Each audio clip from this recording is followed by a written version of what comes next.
அனைவருக்கும் வணக்கம். சற்று முன் வெளியான முக்கிய அறிவிப்பு. தென் தமிழகம் மற்றும் அதனை ஒட்டிய பகுதிகளில் ஒரு வளிமண்டல கீழடுக்கு சுழற்சி நிலவுகிறது. இதன் காரணமாக தமிழகத்தில் மீண்டும் பல மாவட்டங்களில் கனமழை பெய்யக்கூடும் என சென்னை வானிலை ஆய்வு மையம் தெரிவித்துள்ளது. இதில் எந்தெந்த மாவட்டங்கள் என்பதை பற்றியும், மேலும் ஏப்ரல் 17ஆம் தேதி எந்தெந்த மாவட்டங்களில் மழைக்கு வாய்ப்புள்ளது என்பதை பற்றி விரிவாக தெரிஞ்சுக்கணும்னா இந்த வீடியோவை கடைசி வரைக்கும் ஸ்கிப் பண்ணாம பாருங்க. வீடியோக்குள்ள போறதுக்கு முன்னாடி இந்த வீடியோக்கு ஒரு லைக் பட்டனை பிரஸ் பண்ணிக்கோங்க.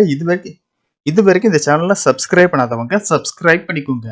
தென் தமிழகம் மற்றும் அதனை ஒட்டிய பகுதிகளில் ஒரு வளிமண்டல கீழடுக்கு சுழற்சி நிலவுகிறது. இதன் காரணமாக இன்று தென் தமிழகத்தில் ஓரிரு இடங்களில் லேசானது முதல் மிதமான மழை பெய்யக்கூடும். வட தமிழகம், புதுவை மற்றும் காரைக்கால் பகுதிகளில் வறண்ட வானிலை நிலவக்கூடும். மேலும் இன்று அடுத்த 3 மணி நேரத்தில் தென்காசி, தூத்துக்குடி, திருநெல்வேலி, புதுக்கோட்டை, கன்னியாகுமரி, மதுரை, தேனி, திண்டுக்கல், விருதுநகர், ராமநாதபுரம், சிவகங்கை ஆகிய மாவட்டங்களில் அடுத்த 3 மணி நேரத்திற்கு கனமழைக்கு வாய்ப்புள்ளதாக வானிலை ஆய்வு மையம் தெரிவித்துள்ளது. ஏப்ரல் 17ஆம் தேதி மேற்கு தொடர்ச்சி மலை மாவட்டங்களில் லேசானது முதல் மிதமான மழை பெய்யக்கூடும்.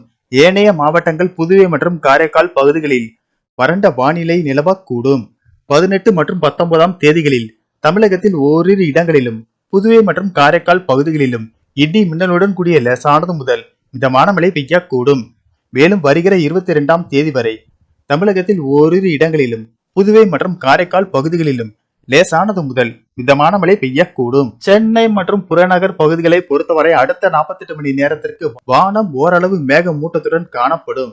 மேலும் இன்று லட்சத்தீவு மற்றும் அதனை ஒட்டிய மாலத்தீவு பகுதிகளில் சூறாவளி காற்று மணிக்கு 40 முதல் 45 கிலோமீட்டர் வேகத்தில் வீசக்கூடும் என்பதால் மீனவர்கள் அந்த பகுதிகளுக்கு செல்ல வேண்டாம் என எச்சரிக்கை விடுக்கப்பட்டுள்ளது.